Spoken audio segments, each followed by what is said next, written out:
I used to think growing old would feel like settling in. Like finally getting to that soft, quiet part of life where everything made sense. But this? This feels more like fading out. It was a Tuesday morning. Or maybe Wednesday. Honestly, the days blur together now. I was standing in the kitchen, watching the leaves fall outside our window. They fluttered down slowly, like they didn't want to land. I could hear the coffee machine sputtering behind me, the only real sound in the house besides the dull hum of the fridge. And Lawrence, of course, hunched over his phone at the table like always, reading emails before the sun even had a chance to warm the blinds. This wasn't how I pictured growing old, I thought. Not invisible. Not hollow. We've been married 33 years. Lawrence Burgess. My husband. My person. He's not a bad man, far from it. He's steady. Never raised his voice at me, never stayed out too late, never forgot a birthday or let the bills go unpaid. And maybe that's the problem. He's everything he's supposed to be, but I haven't felt seen in years. Every morning is the same. I wake up before him, make eggs he doesn't comment on, fold laundry he never notices. I pulled weeds from the garden we both stopped caring about. I sit with a book I can't focus on. He comes down, murmurs a tired morning, and dives into work even on weekends. I talk, he nods. Sometimes I think we've mastered the art of talking without actually saying anything. I'll ask, "Did you sleep okay?" and he'll say, "Yeah, a lot on my mind." I'll say, "Anything fun at work?" and he'll say, "Just busy." It's like we're living on the same street but in two different houses. This morning, I made cinnamon toast. It used to be his favorite.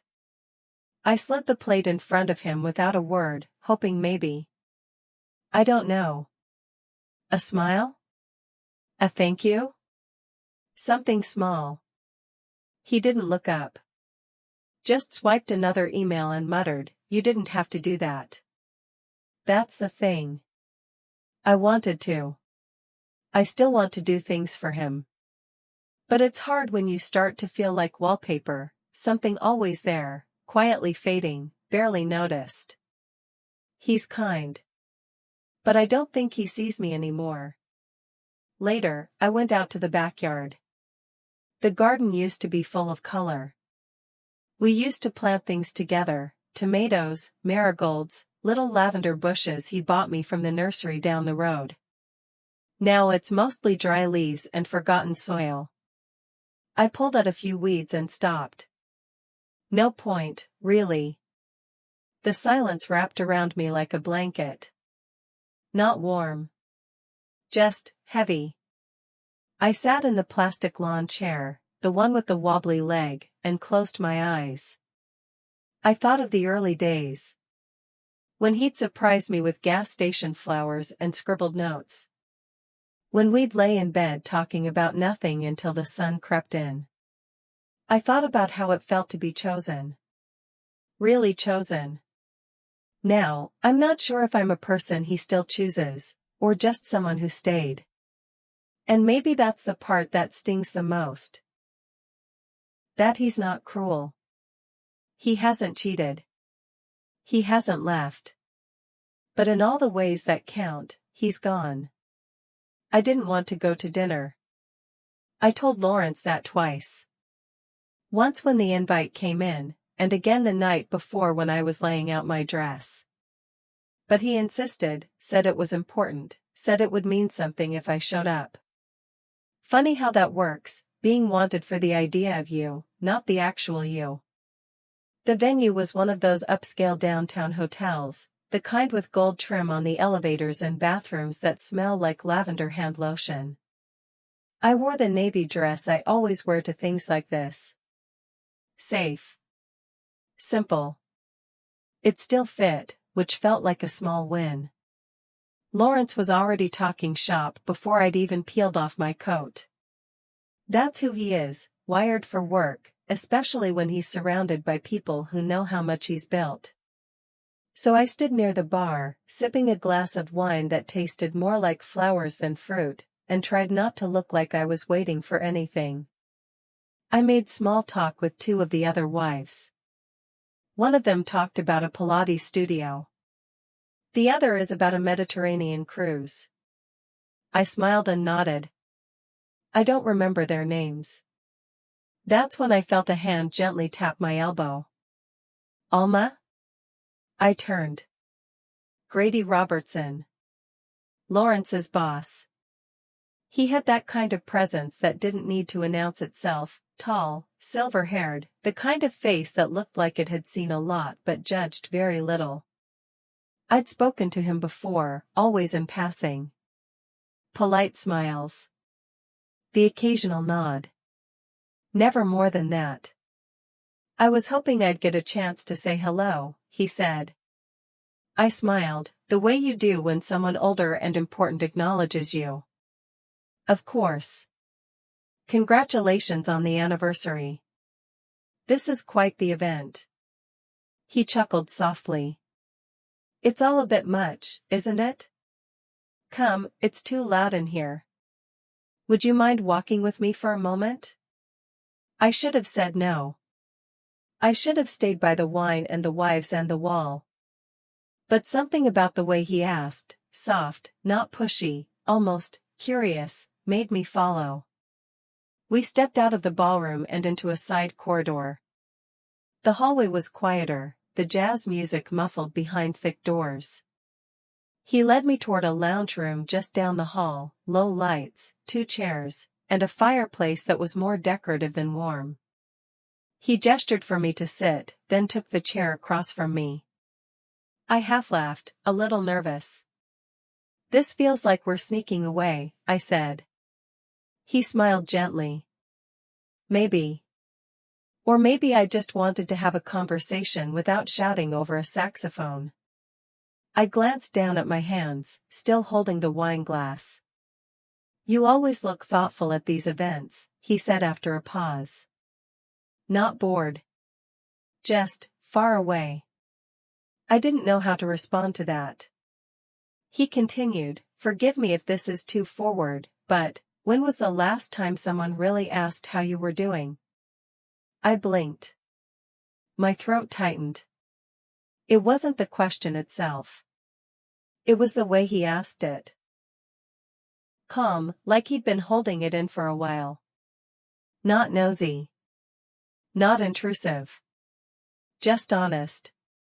How am I doing? Nobody had asked me that in. I couldn't even remember. Not like that. Not in a way that made me actually want to answer. I opened my mouth, then closed it. He didn't press. I think I'm fine, I said. Mostly. Some days more than others. He nodded. Fine is a word people use when they've gotten good at not talking. That one landed. Sharp. Quiet. True. There was silence then. Not awkward. Just full. I hope you don't think I'm overstepping, he said. I looked at him. Really looked. No, I said. I think I've just forgotten what it's like to be asked. His eyes softened. You matter, Alma. Even if people forget to say it. I felt something crack inside me. Just a hairline fracture. But I knew the break had started.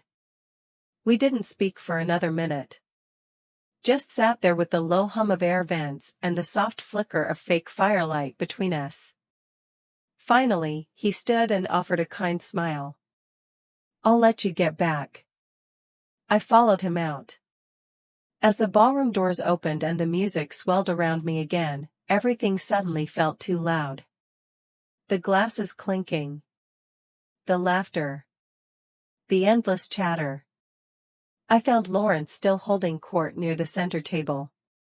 He didn't see me at first. Or maybe he did and didn't register it. I stood for a moment, wine still in hand, dress feeling tighter than it had an hour ago. When was the last time someone really asked how you were doing? I already knew the answer. The house looked exactly the same when we got home. The porch light flickered the way it always does when the bulb's almost out. Lawrence hung his jacket over the back of the chair, not the hook where it belongs, and walked straight into his office like he always does after events.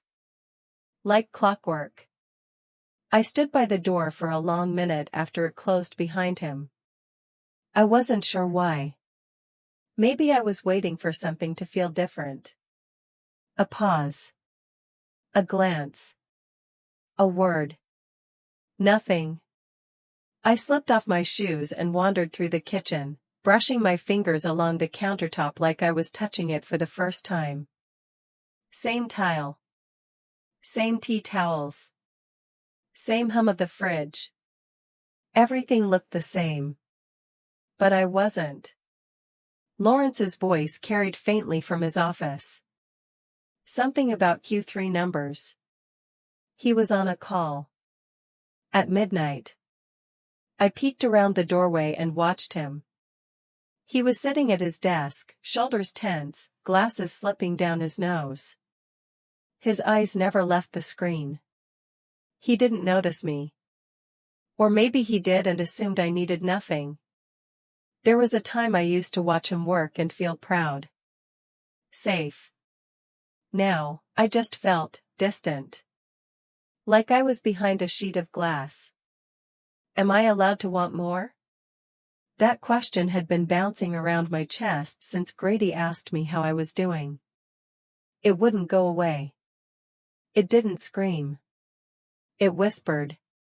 After a while, I made us both a cup of tea. Set his by his elbow, no sugar, just the way he likes it. He murmured a distracted thanks without looking up. I walked upstairs and sat in my vanity. The mirror caught me off guard. Silver strands had taken over more than I remembered. The corners of my eyes held lines that hadn't been there last fall. My skin looked tired. Or maybe just honest. I traced my cheek with 2 fingers. It felt strange to see myself this clearly. Like I'd been walking around in soft focus for years. He used to write me poems, I remembered. Crumpled notes tucked into lunch bags. Slips of paper on my pillow. Bad rhymes. Silly metaphors. But they made me feel like I mattered. I got up, almost without thinking, and opened the drawer on my side of the bed. The one where I kept old receipts, batteries, expired coupons, random bits of us. And there it was. Folded in half. The paper had yellowed a little, the ink faded. To Alma, the sun on my worst days. I sat on the edge of the bed and read it like I'd never seen it before. The handwriting was messy, rushed. It talked about the way I laughed with my whole face. The way I made French toast was better than his mom. The way I showed up, for everything. Somewhere between the second stanza and the signature, my throat gave out. Tears came slowly. Quiet. No drama. Just release. We used to be so full of color. Now we were polite. I cried for the years I couldn't get back. For the moments I didn't notice slipping by. For the version of me that used to believe being chosen once meant being chosen forever. Downstairs, I heard Lawrence shutting off his laptop. The stairs creaked under his feet. He was coming to bed. I wiped my face. Folded the poem. Slid it back into the drawer. He walked in and gave me a soft, tired smile. Long day, he said. I nodded. He kissed the top of my head. Night. Then he turned off the light and rolled away. I lay there in the dark, eyes open, listening to him breathe. I wasn't angry. I wasn't heartbroken. I was just awake. I didn't plan to call him. It just happened. It was Saturday morning. The house was quiet except for the low rumble of the dishwasher and Lawrence typing in his office again. I was holding my phone, not really thinking, just scrolling through my contacts. Grady Robertson. The name blinked back at me. Before I could stop myself, my thumb tapped it. It rang once. Then twice. Alma? His voice was warm, familiar in a way that caught me off guard. I swallowed. Hi. Are you free today? There was a pause. I can be. I just need to talk. All right. The Lake Cafe off Oakwood? In an hour? Yes. The cafe was quiet, just the way I needed it. It smelled like roasted beans and cinnamon, and the windows faced the water, where the lake looked like melted glass under a pale gray sky. Grady was already sitting at a corner table. He stood when he saw me, no smile, no small talk. Just something steady in his eyes. I sat down across from him. Wrapped my hands around the warm mug the waitress had just set down. It was the only warmth I felt in that moment. For a while, we just sat. No rush. The kind of silence that isn't awkward. Just patient. Then I said it. I'm not angry at my husband. I just feel like I disappeared a long time ago. Grady's eyes didn't flinch. He didn't look surprised. Just sad. Maybe the saddest thing, he said, is how many women never say that out loud. I let out a quiet breath. My fingers tremble slightly against the ceramic. We used to be close, I said. Me and Lawrence. We were that couple, you know? Inside jokes, burned dinners, making out in the car like teenagers. Then we had kids. Then work got busy. Then my hair turned gray, and I stopped wearing lipstick. And somewhere in there, I became part of the furniture. Grady didn't interrupt. He just watched me. Like he was hearing every word, not just listening to respond. I keep thinking, I went on, maybe it's not even his fault. Maybe I just got used to being background noise. He shook his head slowly. No one should ever feel like background noise. I looked out the window. A couple walked by, holding hands. They couldn't have been older than 25. I feel guilty, I whispered. For even being here. For needing this. You haven't done anything wrong, Grady said gently. You're allowed to want to be seen. That's when the tears came. Not loud. Just soft, steady drops. Like my body had been waiting for permission. I don't even know what I want, I said through a cracked voice. I just know that I don't want to feel invisible anymore. Grady nodded. You don't have to figure it out today. You just have to stop pretending you don't feel what you feel. I wiped my cheeks, embarrassed. I'm sorry. Don't be. We sat a little longer. The waitress came by, asked if we needed anything. We both shook our heads. Eventually, I stood. Grady did too. He didn't touch me. Didn't ask to see me again. He just said, "Take care of yourself, Alma." I nodded. You too. When I got home, Lawrence was still in his office. I walked past the kitchen, past the laundry, straight upstairs. I turned on the shower. And stood under the water for a long time. Not to wash anything off. But because I didn't know what else to do with what I felt. It wasn't about what happened. It was about what didn't. Dinner sat untouched on the table. The roast I made had gone cold, and the green beans wilted in their own steam. I couldn't remember the last time we sat down to eat at the same time, much less finish a meal together. Lawrence walked in, loosened his tie, and dropped his briefcase with the usual thud by the door. He glanced at the plates, then at me. "Sorry I'm late. Meeting ran over." I nodded. I wasn't angry. I didn't even feel hurt. Just full. Like something inside me had finally reached the edge of what it could hold. "Can we sit for a minute?" I asked. He hesitated. "Now?" "Yes." He joined me at the table. Slowly. Warily. Like he could feel something different in the air.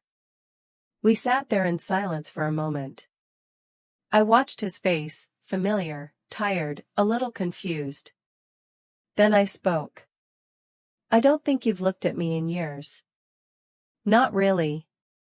His eyebrows pulled together. "What are you talking about?" "I mean really looked at me," I said quietly. "Not just across the room, not just out of habit. I mean, seeing me." He blinked. "Alma, of course I see you. You're my wife." I gave a small shake of my head. "I've been your wife for 33 years. I've also been your silence, your routine, your background noise. Somewhere in the middle of all that, I disappeared.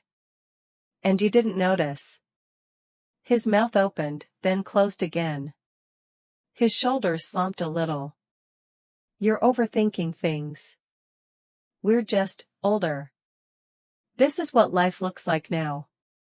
I stared at him. "No. This is what it looks like when people stop choosing each other." He didn't have a reply for that. Just ran a hand through his hair and looked away. I could have told him everything. About the cafe. About Grady. About the ache I'd carried home like a secret. But I didn't. Because this wasn't about someone else. This was about me. "I need to be more than your routine, Lawrence." His face changed then. The defense dropped. What was left behind wasn't anger, it was something worse. Regret. He looked at me like he was seeing a stranger across the table. Like maybe he finally noticed I'd been fading for years. "Are you leaving me?" he asked, voice barely above a whisper. I didn't answer. Because I didn't know. Instead, I stood and walked upstairs. The house felt too quiet again. But not in the same way it used to.